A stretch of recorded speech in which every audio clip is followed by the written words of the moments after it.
Mesdames, Mesdemoiselles et Messieurs, bonjour. Mesdames, Mesdemoiselles et Messieurs, bonjour. J'ai dit, les capsules vidéo ne seront plus longues. Nous allons attaquer les problèmes frontalement. Quand il y a un problème qui se pose, nous allons le traiter et donner des solutions. L'intitulé de cette vidéo, c'est Réponse à la vieille femme Béa Coucougnon en France. La tribaliste, xénophobe, méchante femme Béa Coucougnon, dont le cerveau a l'image de son vieux visage de singe. Quand je parle mal là, celle-là, ça me donne plaisir. Donc quand on m'amène à parler mal, je suis content. Béa Coucougnon qui a insulté copieusement le président, son excellence Tidiane Thiam sur sa parenté, ce qu'elle ne connaît pas, ce qu'elle ne sait pas, je vais lui répondre en quelques minutes. Mesdames, Mesdemoiselles et Messieurs, Rigobert Soro est le petit frère, le frère cadet de Soro Kibafori Guillaume. Si tu ne le connais pas, c'est l'ancien président de l'Assemblée nationale de Côte d'Ivoire.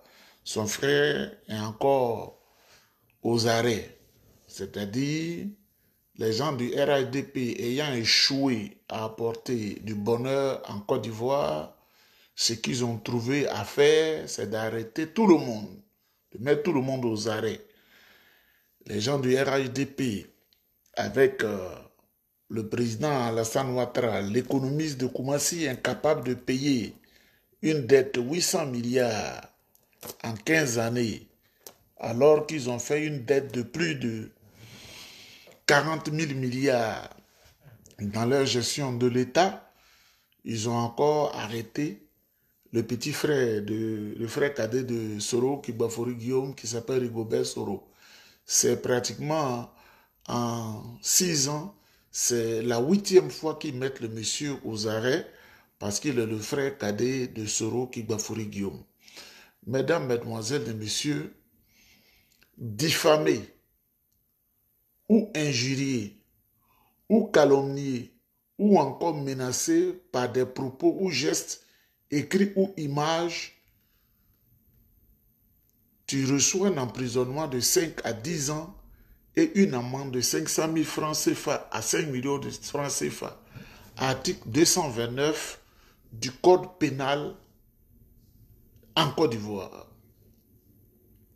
Diffamer ou injurier ou calomnier ou encore menacer par des propos ou gestes ou écrits ou images, le résultat emprisonnement de 5 ans à 10 ans et d'une amende de 500 000 francs CFA à 5 millions de francs CFA.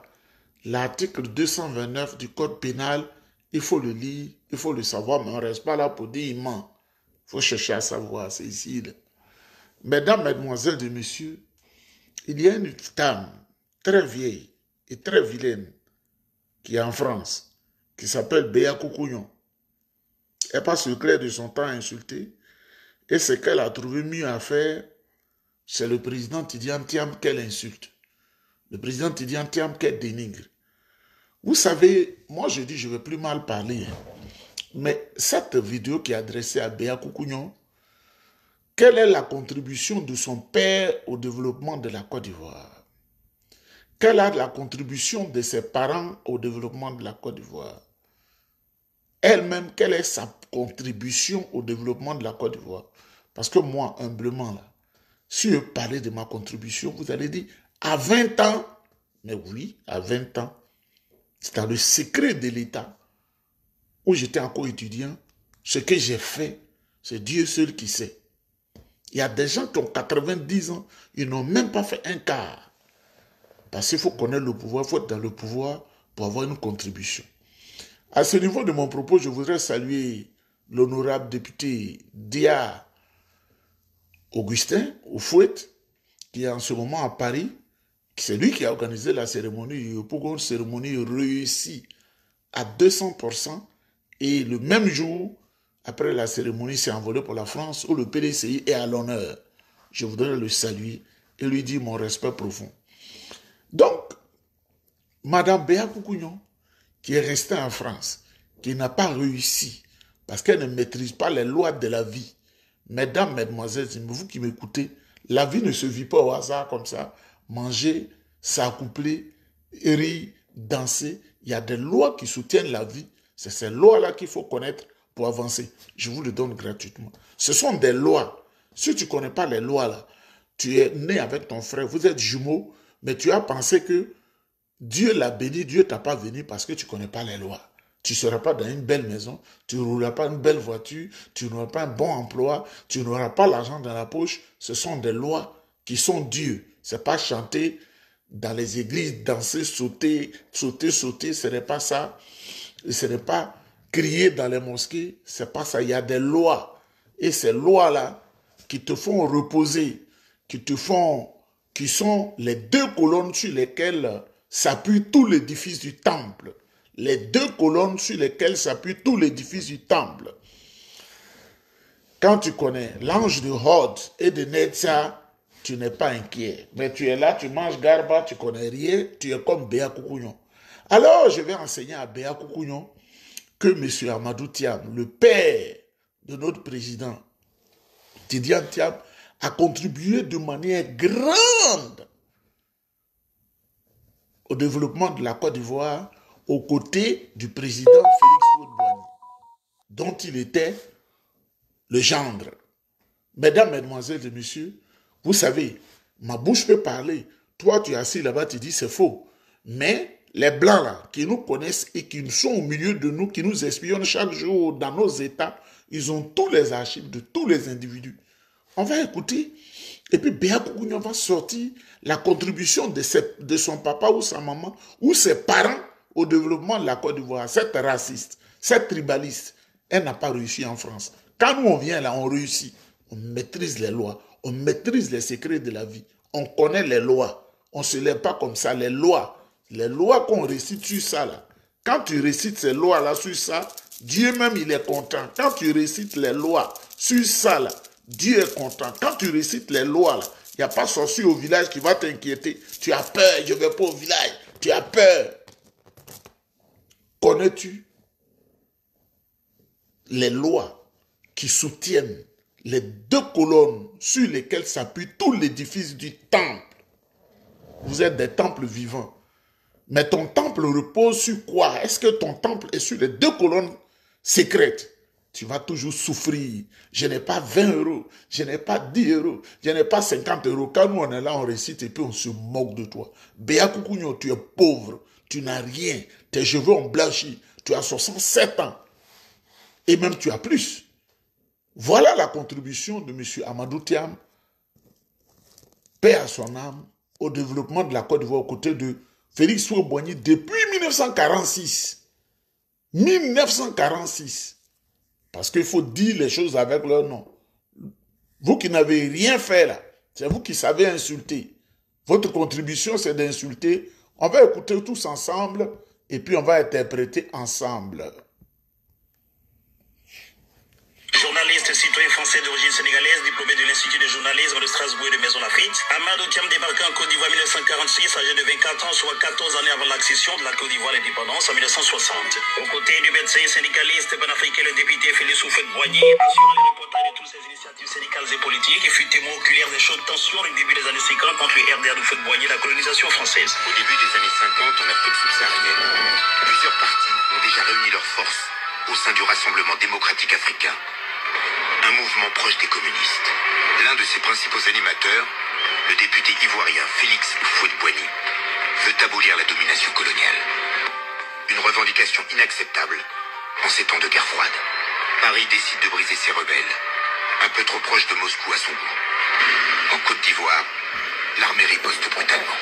27 janvier 1950, Félix Houphouët-Boigny échappe de peu à l'incarcération.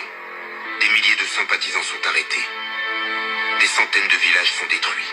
Témoin des vives tensions et des différentes étapes des négociations entre la domination française et le Rassemblement démocratique africain d'Houphouët-Boigny, le RDA, lesquelles négociations ont abouti à l'accession de la Côte d'Ivoire à l'indépendance en 1960, Amadou Thiam, fidèle serviteur d'Houphouët-Boigny, cheville ouvrière de la création de la RTI, Radio-Télévision Ivoirienne, fut le premier directeur général de la RTI, puis ministre et ambassadeur par alternance. Cette image est en effet celle de l'indicatif de la RTI, la radio-télévision de la Côte d'Ivoire. Or, il se trouve que le ministre de tutelle de cette télévision, le ministre de l'information de la Côte d'Ivoire, est de passage à Paris et il a bien voulu nous recevoir au-delà de notre écran. Es-tu sien? Monsieur le ministre, qui êtes-vous? Un peu des vôtres. J'ai 39 ans et j'ai suivi en 1955-56 le stage de radiodiffusion à Maison Lafitte.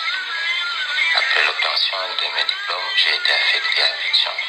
J'ai servi la station de radiodiffusion comme reporter, évidemment, jusqu'aux fonctions de directeur de la station, fonction que j'ai exercée pendant 4 années. Le 15 février, j'ai été nommé ministre de l'Information de la Côte d'Ivoire. Pleinement intégré dans la famille d'Houphouët-Boigny, Amadou Thiam s'est marié avec Amoui Mariétousso, la plus jeune de la famille Houphouët. Dieu bénit le couple Thiam avec 7 enfants, héritiers d'Houphouët-Boigny, tous nés à Abidjan.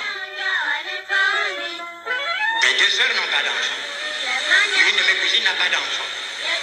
Seule, la plus jeune, Amoui, la fille de ma tante Yamso, la petite Yamso, grâce à Thiam qui est ici, a pu avoir d'enfants. De par la coutume, ce sont eux mes héritiers directs. Suite au rappel à Dieu du président Félix Houphouët-Boigny ayant pris de l'âge, le ministre Amadou Thiam fut nommé ambassadeur au Maroc sous le président Bédié. Et après quelques années d'exercice à ce poste, il fut rappelé à Dieu et inhumé à Rabat au Maroc et non au Sénégal où il n'avait pratiquement plus de la famille.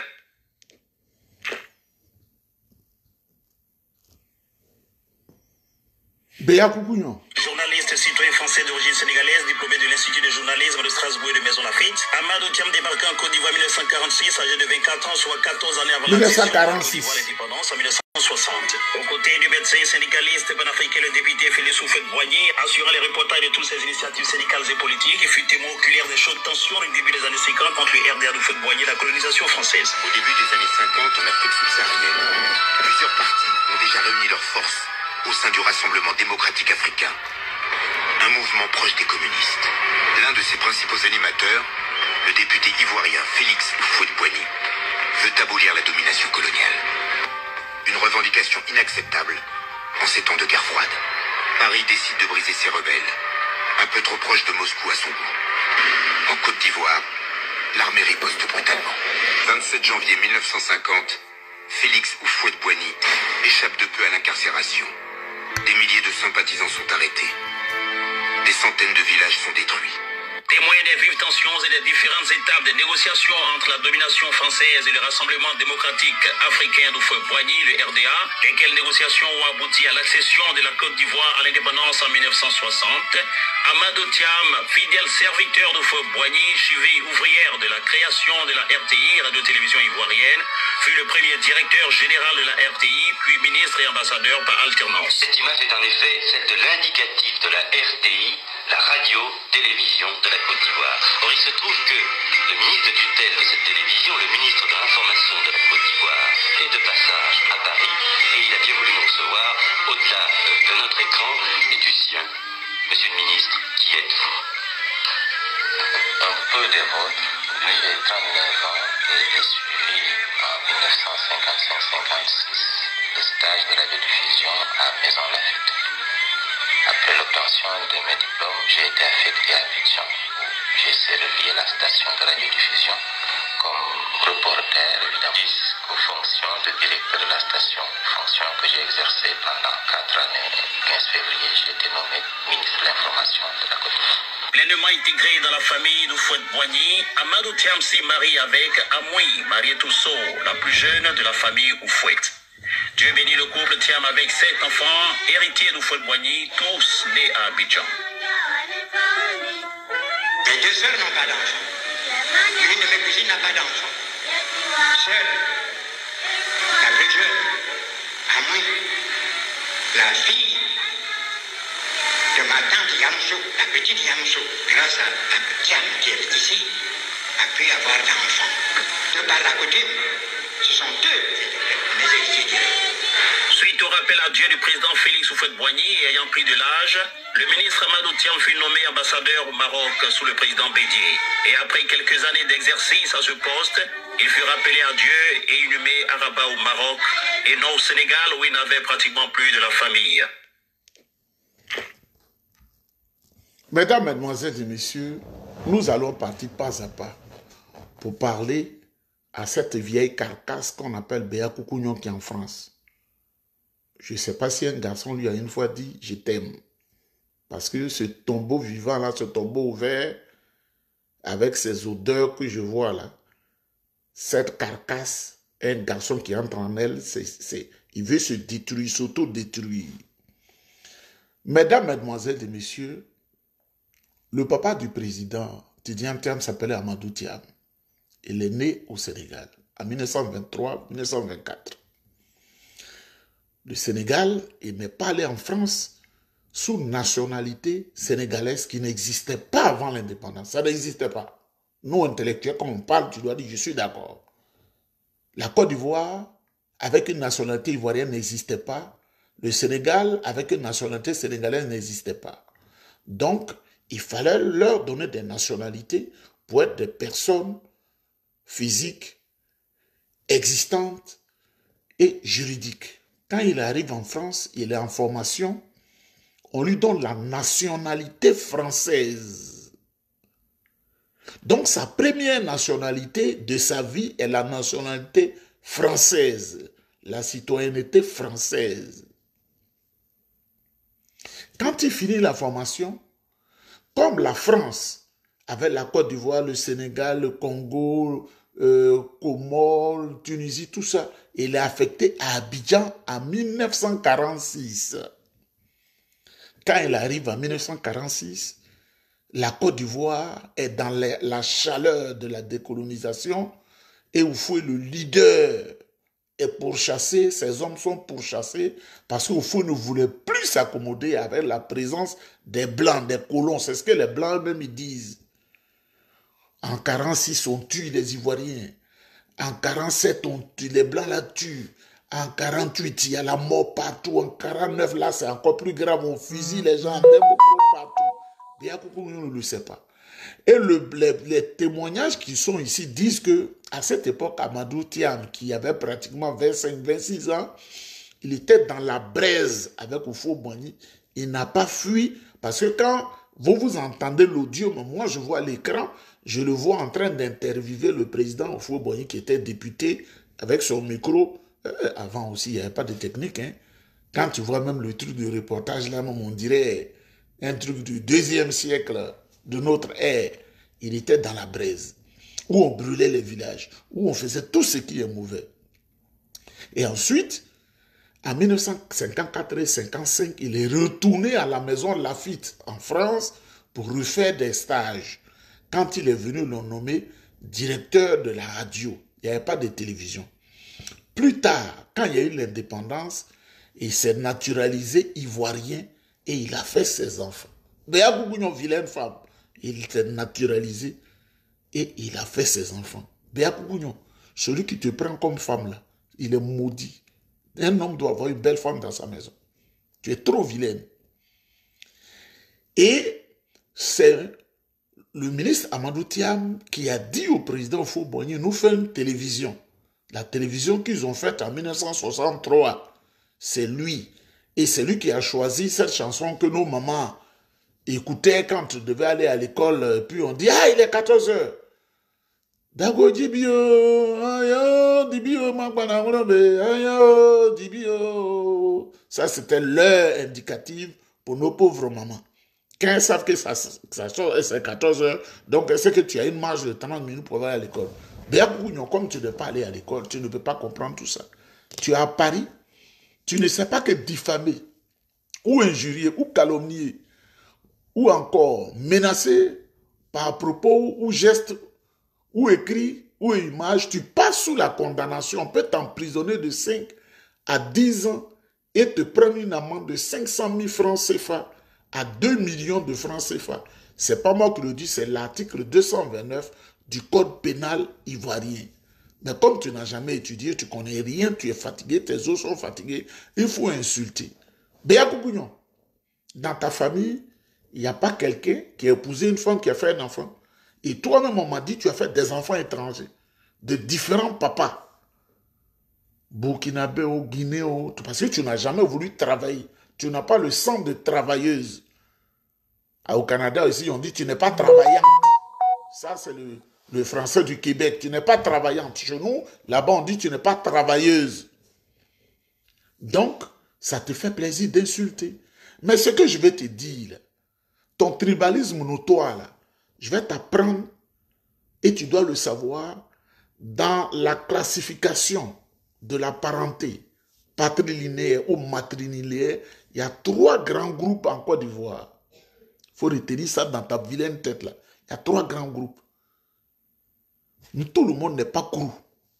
Tout le monde n'est pas Dida. Tout le monde n'est pas Bété. Tout le monde n'est pas Guéré ou Wabé, Kroumen, Niaboua, Niedebois, Kouzié, Niedebois. Tout le monde n'est pas ça. Ou Wibi. Ou c'est la lignée paternelle qui compte. La ligne patrilinéaire. L'enfant appartient strictement au papa. Il faut apprendre ça. Quand tu ne sais pas, tu te tais.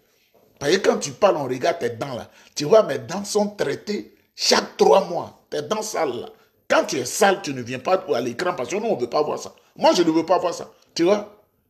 Aucune carie. Même la carie même fuit. On nettoie, ma bouche sent bien. Tu es vilaine, toute tête blanche. Tu n'es pas sage. Moi, le jour où j'aurai 60 ans, je serai le plus sage. Même je vais concurrencer la sagesse avec Dieu. Je serai le plus sage. Le jour où j'ai 60 ans, je serai le plus sage. Toi, tu ne sais pas que les gens de l'Ouest, le peuple de l'Ouest, là, quand on dit venu du Libéria, eux, c'est la ligne patrilinéaire. Mais ce que tu oublies, les gens du Nord, les Sonofos, c'est le matriarcat. Les lobbies, c'est le matriarcat. Tu parles comme ça, tu insultes. Parce que tu es ignorante. Tu ne sais pas quand on dit Baoulé, c'est le matriarcat. Quand on dit Agni, c'est un matriarcat très fort. Adjoukou, c'est le matriarcat. Abidji, c'est le matriarcat. Ébrié, c'est le matriarcat. Aladjan, c'est le matriarcat. Abouré, c'est le matriarcat. Adjé, c'est le matriarcat. Abé, c'est le matriarcat. Comment tu peux t'exposer comme si je veux continuer? Les Outilés, c'est le matriarcat.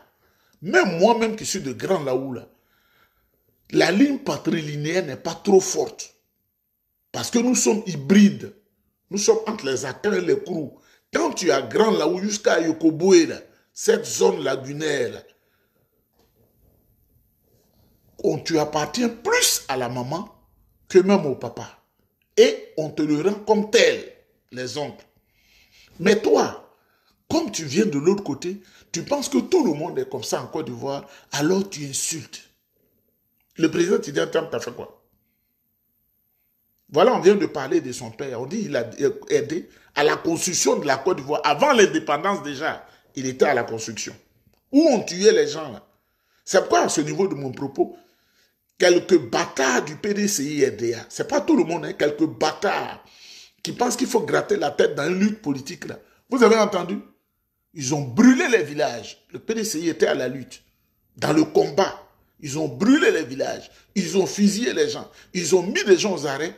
Et Oufou-Boigny échappe de peu à une arrestation. Vous pensez que c'était facile? On n'a qu'à aller voir Ouattara, il va nous donner 2 millions chacun. Et quand tu dis non, on n'a qu'à lutter. Nieba Bernard. J'ai dit, je ne suis plus Nieba Isaac. Nieba Bernard, il a insulté les gens. Parce qu'ils veulent manger leur ventre et leur bas-ventre. Là, je deviens Nieba Bernard. C'est des gens qui sont tapis au PDCI, qui sont comme Béa Kougouignon. Béa Kougouignon, que tu le veux ou pas, en octobre prochain, c'est le président Tidjane Thiam qui sera le président. Moi, je suis un prophète. Pas un prophète de l'église. Mais quand je parle là, c'est ça qui vient. Et ton nom sera mis à l'aéroport, tu ne viendras plus en Côte d'Ivoire. Parce que tant que tu n'as pas tes enfants étrangers là, tu ne viendras pas parce que tu ne peux pas être fourbe et puis être au milieu de nous. Vieille sorcière, diffamée, ou injuriée, ou calomniée, ou encore menacée par des propos ou gestes écrits ou des images, tu tombes sur le coup d'un emprisonnement de 5 à 10 ans et d'une amende de 500 000 francs CFA à 5 millions de francs CFA, confère le code pénal ivoirien en son article 229. Mesdames, Mesdemoiselles et Messieurs, je dis que ça ne sera pas long. Alassane Ouattara ayant échoué, les jeunes nous font plaisir, nous donnant de bonnes musiques qu'on aime écouter. On va écouter cette musique-là de DJ Volcano. Désormais, la Côte d'Ivoire aux Ivoiriens. Ce qui m'importe, c'est de sortir la Côte d'Ivoire de cette crise qui a trop duré, qui a appauvri les Ivoiriens. Mon agenda est très simple. Améliorer les conditions de vie des Ivoiriens. Mais les Ivoiriens ont plus de problèmes aujourd'hui, Président. Ils sont dans la débauche totale. Et surtout, créer des emplois pour la jeunesse. La jeunesse vit plus que la galère. Président Ouattara, Oui, les diplômés sont devenus des poupées de loto. moi je dirais 1 million d'emplois au moins en 5 ans. Mais il y a 1 million de chômeurs en 8 ans. Cela veut dire 200 000 emplois par an. Moi je suis un économiste de formation. Je comprends pourquoi les Ivoiriens sont dans la galère. Alors, quel est le problème de la Côte d'Ivoire aujourd'hui? Les cultivateurs, les ouvriers, les fonctionnaires, rien ne va dans ce pays. Le robinet est fermé, trop de promesses non tenues, on appelle ça VI. Un problème de corruption. Oui, il y a des milices d'argent qui ont fait changer de poste. Bravo à toi, Président. Alors, je vais lever tous ces obstacles. Dans ça, Dans mon programme, Président Ouattara, oui. quoi? Et dans mon programme, j'envisage d'investir 12 000 milliards de francs CFA en 5 ans. 2500 milliards par an. C'est très simple. Il faut améliorer tout ce qui est ressources internes. La douane, Ah bon? les impôts, C'est ça. faire rentrer dans le budget les ressources du pétrole, les ressources des mines, les autres ressources. Ok. Beaucoup de ressources sont à l'extérieur du budget, ils sont utilisés par un clan, par un groupe de gens. Monsieur le Président, toi-même tu as dit, c'est ton gouvernement-là. C'est eux qui prennent l'argent du peuple-là. Vous avez confisqué l'argent du pouvoir. Cela apportera des centaines de milliards. Le système, le mécanisme des pays pauvres très endettés devra permettre à la Côte d'Ivoire d'économiser 500 milliards de francs CFA par an de remboursement de la dette. Pays, où sont les 5 chutes? Où sont les 5 universités? Des ministres, des vendeurs de moutons, vendeurs de poulets, vendeurs de bois, vendeurs de terrains. Les fonctionnaires sont mal payés. Cet argent, au lieu d'être utilisé à d'autres fins, sera utilisé également pour l'investissement. Les gens oublient que j'ai prévu que le quart de ces 12 000 milliards viendra de l'investissement privé. Que ce soit le chemin de fer de San Pedro à Man, à Touba, etc. 12 000 milliards seront d'ailleurs insuffisants et ces investissements permettront de relever très rapidement le taux de croissance. C'est du pays et l'industrie automobile. La diaspora ne peut plus faire venir les voitures pour les revendre. Tu as fait des salements, je ne tiens pas. Mais également, il faudra des fonds spéciaux pour les jeunes, pour les femmes, pour leur permettre de s'attaquer et de mettre en place des micro-projets. Nous avons beaucoup de jeunes diplômés qui vraiment font des choses pour lesquelles ils n'ont pas été formés. Aujourd'hui, c'est des vendeurs de loto. Chauffeurs de Woro, opérateurs de cabine, tout ça, ce sont des choses qu'il faut reprendre, donner de l'espoir aux jeunes Après et 9 leur ans, donner un métier. après 9 ans, Je veux que mes compatriotes sachent que j'apporterai la prospérité à la Côte d'Ivoire. oh pourtant, les Ivoiriens vont mourir sur l'eau en Libye. Mesdames, Mesdemoiselles et Messieurs, je voudrais vous saluer. Il y a quelques personnes qui ont peur. Il ne faut pas avoir peur pour moi. À cause des menaces sur Johnny Pacheco. Moi, je prie pour Johnny Pacheco. Je prie sérieusement pour lui, il n'aura rien. Mais ces personnes en profitent pour s'inquiéter pour moi. Ne vous inquiétez pas pour moi. Je suis dans un réseau de sécurité inimaginable. Je vous dis, je suis dans un réseau de sécurité inimaginable. D'abord, l'appareil que j'ai sur moi, le iPhone que j'ai sur moi, toutes les caméras de surveillance de ma maison sont branchées dessus. Toutes les caméras de surveillance de ma maison sont branchées dessus à partir de la petite boussole qu'on a mis en haut qui contrôle ma rue sur un rayon de 300 mètres. Et quand ça dépasse l'Ivoirien qui ne l'a pas, il pense que c'est du mensonge. Voilà une des caméras. Une des 12 caméras. Le fait que je vous tente ça et la caméra en train d'enregistrer, la caméra transfère ça sur le iPhone, même si je suis à l'extérieur. Le fait qu'ils prennent, parce que c'est des images qu'ils voient, à partir qu'ils balancent là-bas et que je capte sur 300 mètres dans mon environnement. Quand je vais travailler, je suis dans une zone militaire, policier, gendarme, de renseignement. C'est au milieu d'eux que je suis. Quand je finis de travailler, je ne marche pas pour qu'on dise que quelqu'un m'agresse. Il y a un autobus qui vient me prendre. Très sécurisé, sur une ligne, un passage sécuritaire. Pour que j'entre dans le parking le plus sécurisé d'ici. Quand je pars ma voiture, il y a la radio, il y a une communication jusqu'à ce que je vienne, que j'entre dans la maison, où les caméras commencent à continuer. Donc, quand le RDR Niéba ne travaille pas, Niéba dans la neige, ils ne peuvent rien. Il faut prier Dieu. Bois un peu de jus. Il ne faut jamais boire de l'alcool. Il ne faut jamais boire le vin. C'est pas bon. Il faut boire du jus. Tout ce qui est alcoolique, ça tue le cerveau.